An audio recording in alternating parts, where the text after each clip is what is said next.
Hello friends, मैं भोला कुमार। आप सबका स्वागत है इस यूट्यूब चैनल पर। फ्रेंड्स, हम पिछले वीडियोस में समझे थे कि फायर टेट्राहेड्रन क्या होता है, वो पढ़ना क्यों ज़रूरी है। And in this video we will discuss about fire classification. Fire के क्लासिफिकेशन के बारे में जानेंगे। तो इससे पहले ये समझना ज़रूरी है कि फायर का क्लासिफिकेशन हम सब करते क्यों हैं। फायर का क्लासिफिकेशन इसलिए किया जाता है ताकि फायर के अनुसार किस क्लास का फायर है उसके अनुसार उसको सप्रेस करने के लिए जो एक्सटिंग्यूश एजेंट यूज़ होगा उसका यूज़ कर सके। फायर के कैटेगरी के अनुसार हम एक्सटिंग्यूशिंग एजेंट का उपयोग करते हैं। फॉर एग्जांपल, अगर जैसे कि कोई इलेक्ट्रिक फायर है, अब उसमें पानी का स्प्रे कर दिए तो नुकसान हमें ही होगा। तो इसलिए इससे पहले ये जानना बहुत ज़रूरी होता है कि फायर का क्लासिफिकेशन हम सब करते क्यों हैं। तो अब रहा बात कि फायर का क्लासिफिकेशन किस प्रकार से किया जाता है। तो दोस्तों, फायर का क्लासिफिकेशन यहाँ दो तरीके से कर रहे हैं जो स्टैंडर्ड है। एंड फर्स्ट स्टैंडर्ड है इंडियन स्टैंडर्ड, जो भारत का है, ब्यूरो ऑफ इंडियन स्टैंडर्ड। उसके अनुसार IS 8757 के अनुसार यहाँ पर क्लासिफिकेशन है। एंड सेकेंड है NFPA स्टैंडर्ड के अनुसार, जो कि UK का है। एंड अब समझते हैं कि फायर का क्लासिफिकेशन क्यों करते हैं, कैसे करते हैं। तो इसमें लिखा हुआ है कि standardised system of classifying fires in terms of nature of fuel. Standard जो है वो फ्यूल के नेचर के अनुसार फायर्स को क्लासिफाई किया है। दीज आर, इसके अंदर आता है जैसे class A, class B, class C, class D, class E, class F। तो ये 6 कैटेगरी है फायर का इन अकॉर्डेंस विद IS 8757। तो अब समझते हैं क्लास A में क्या क्या आता है। तो इसमें लिखा हुआ है कि fires involving solid materials usually of organic nature. इसके अंदर वैसे मटेरियल्स आते हैं जो सॉलिड स्टेट में होते हैं और सामान्यतः ऑर्गेनिक नेचर के जो होते हैं। In which combustion normally takes place with formation of glowing embers. और इसमें जो कंबसन का प्रोसेस होता है वो ग्लोइंग एम्बर्स के साथ होता है, मतलब चिंगारी के साथ होता है।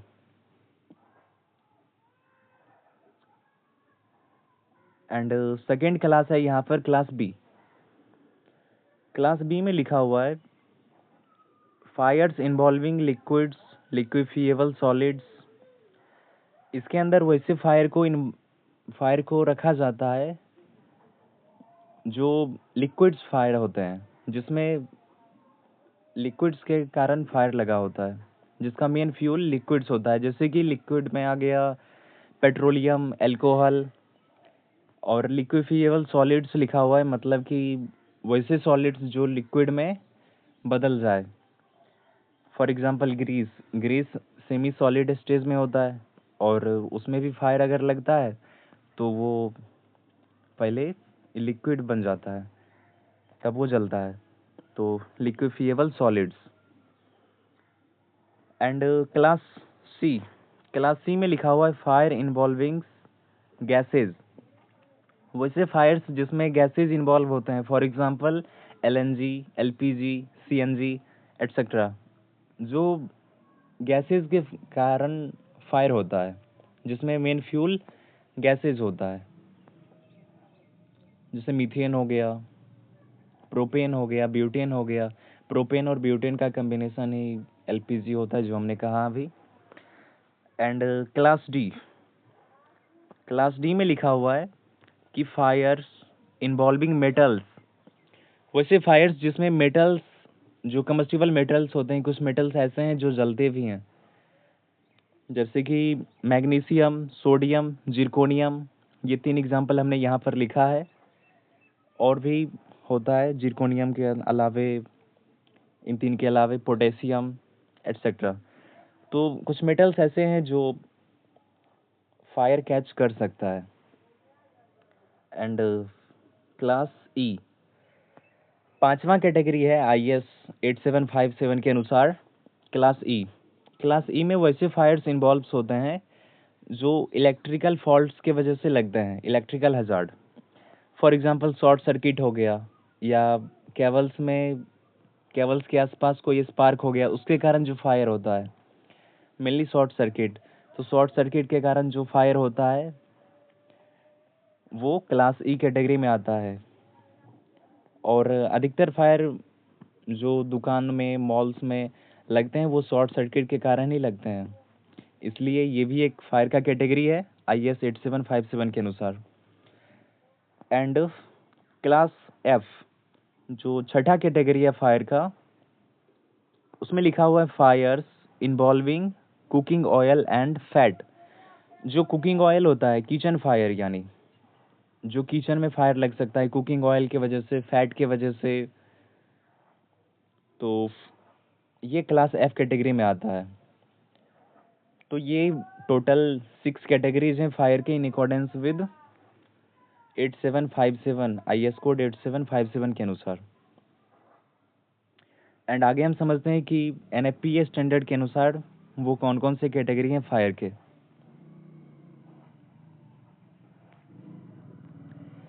तो लिखा हुआ है in accordance with NFPA standard. NFPA standard UK का स्टैंडर्ड है, जो इंटरनेशनल स्टैंडर्ड है।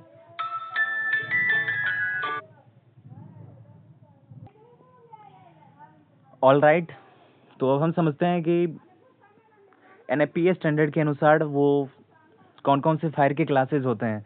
तो थोड़ा सा इसका डिफिनेशन इसके बारे में लिखा हुआ है कि according to national fire protection association, ये NFPA का फुल फॉर्म है। Fires are classified into 5 main categories. इसके अनुसार फायर को 5 मुख्य कैटेगरीज में बांटा जाता है, और वो है ABCD एंड K। ये 5 कैटेगरीज है फायर के NFPA स्टैंडर्ड के अनुसार। आगे लिखा हुआ है these classifications are based on the type of fuel.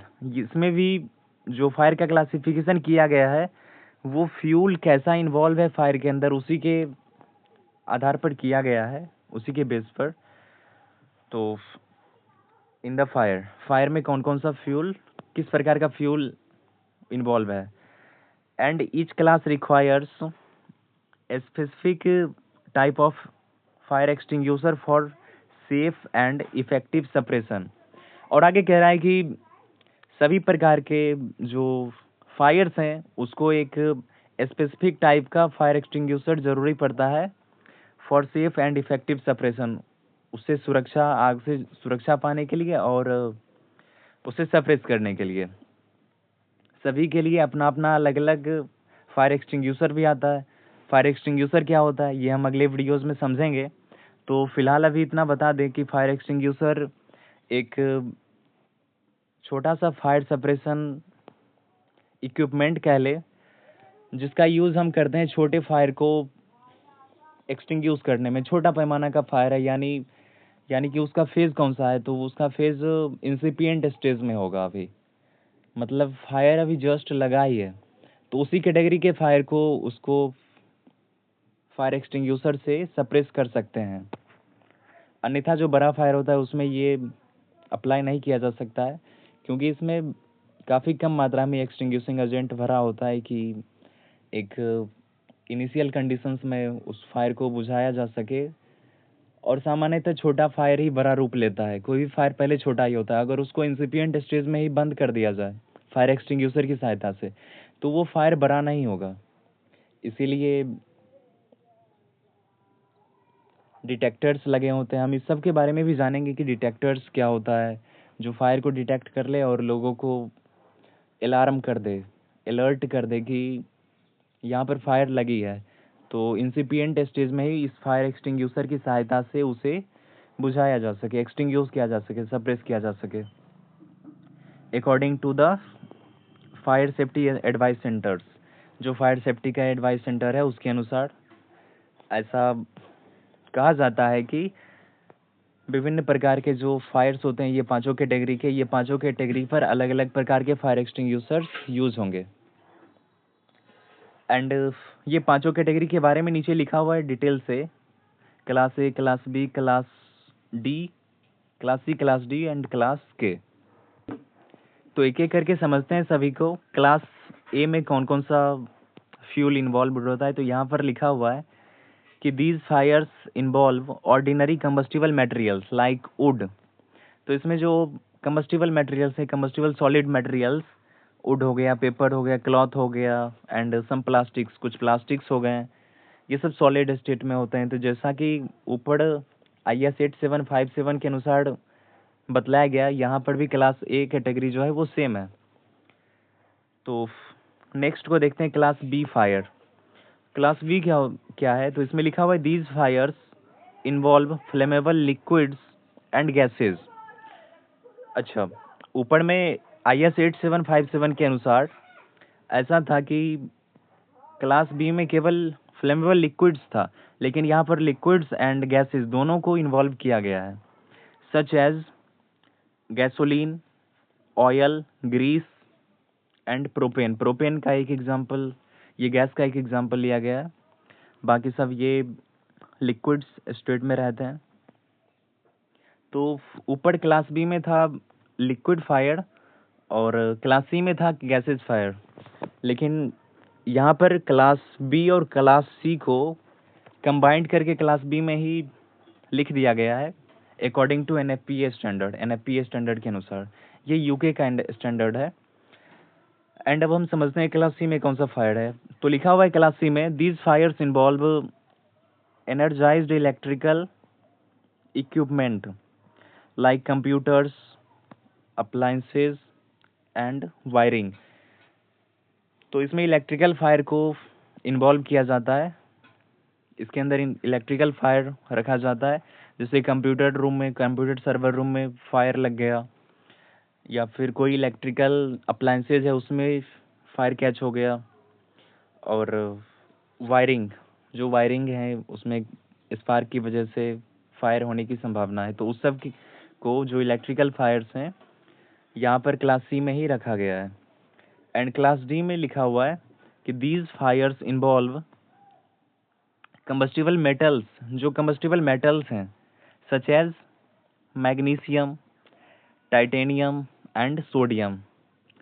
तो ऊपर में भी हम इसको क्लास डी में पढ़े थे कि कुछ कंबस्टिबल मेटल्स ऐसे हैं जो बर्न हो सकते हैं, जो फायर कैच कर सकता है, जैसे कि मैग्नीशियम है, टाइटेनियम है, सोडियम है, इसके अलावा जिरकोनियम है, पोटेशियम है, एटसेट्रा। तो ये सब क्लास डी कैटेगरी में आते हैं, जो कंबस्टिबल मेटल्स होते हैं।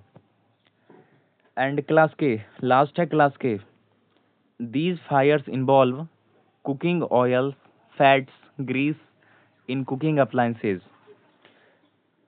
तो kitchen fire, class K means kitchen, K means यहाँ पर समझ सकते हैं कि किचन, जो किचन में फायर होता है उसे क्लास के कैटेगरी में रखा गया है। किचन में जनरली क्या होता है, तो कुकिंग ऑयल होगा, फैट्स होगा, ग्रीस इन कुकिंग अप्लायंसेज, जो कुकिंग अप्लायंसेज हैं, जो इक्विपमेंट हम यूज़ करते कुकिंग करते समय, उसके अंदर जो ग्रीस है उस सब में फायर हो सकता है, तो इसको क्लास के कैटेगरी में रखा गया है। तो हमने देखा कि पहले IS 8757 के अनुसार, एंड नीचे देखे कि NFPA स्टैंडर्ड के अनुसार फायर के वो 5 कैटेगरीज कौन कौन है। IS 8757 में 6 कैटेगरीज था फायर का, एंड NFPA स्टैंडर्ड के अकॉर्डिंग 5 कैटेगरी है फायर का, जिसमें से ये फ्लेमेबल लिक्विड्स और फ्लेमेबल गैसियस फायर जो होता है वो एक ही कैटेगरी में आ गया।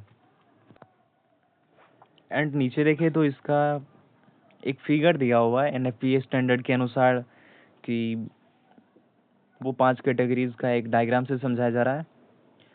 क्लास ए में लिखा हुआ है कंबस्टिबल्स, जो कंबस्टिबल सॉलिड मटेरियल्स होते हैं उसके लिए लिखा हुआ है, and liquids, electrical equipment, and class D में कंबस्टिबल मेटल्स, एंड क्लास के में किचन फायर।